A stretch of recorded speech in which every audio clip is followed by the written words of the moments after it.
সেই মেঠো পথ এখন পিচ ঢালাই রাস্তা হয়েছে। উন্নয়নের ছোঁয়া লেগেছে আমাদের গ্রামে।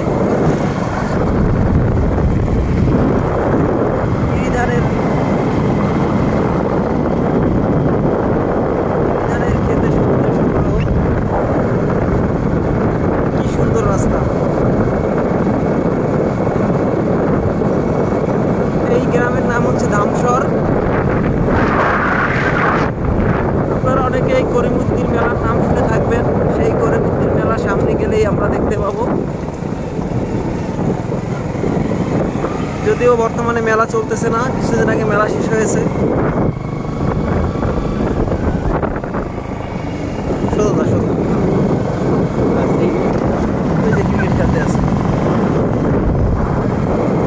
সামনে আমরা দেখতে পাচ্ছি একটি বিয়ের গেট,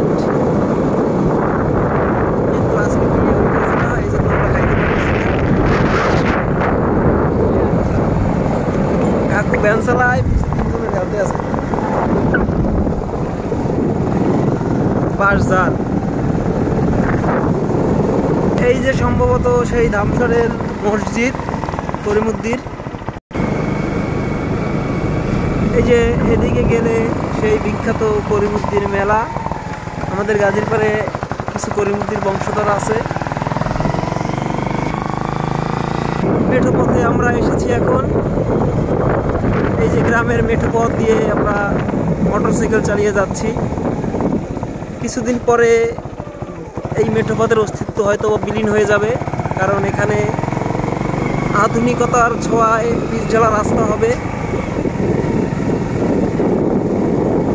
কিন্তু রাস্তা আবার খারাপ। সোজা যাবো নাকি হাইওয়ে দিয়ে যাবো? হাইওয়ে দিয়ে না, সোজা। রাস্তা আবার খারাপ। কিরম খারাপ? ভাঙা ছিল, মাটি দিয়েছে। কি সুন্দর মেঠো পথ। কিছুদিন পরে এই মেঠো পথ আর দেখা যাবে না।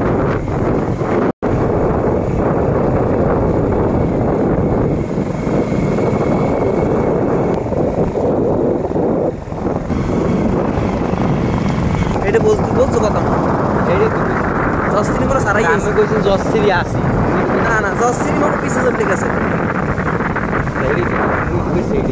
কি সুন্দর গ্রামের প্রকৃতি।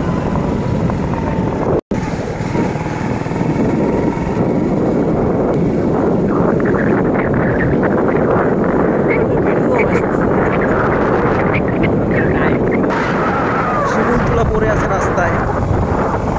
এখন আমরা চলে এসেছি একটি ইটের রাস্তায়। কিন্তু এখানে যে কেন ইট লাগলো আমি এটা বুঝলাম না। এখানে তো পাকা রাস্তা করতে পারতো।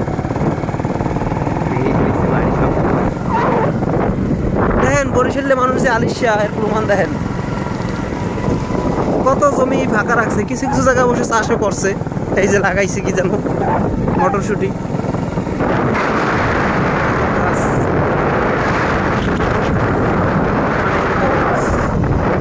এলাকায় বান্দর আছে, এলাকায় নাই, বান্দর আছে। হাঁস হাঁস হাঁস আর হাঁস। এই যে কুড়ার মেয়ে।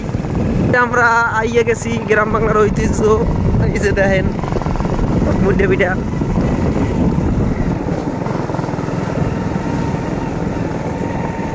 নারিকেল গাছ।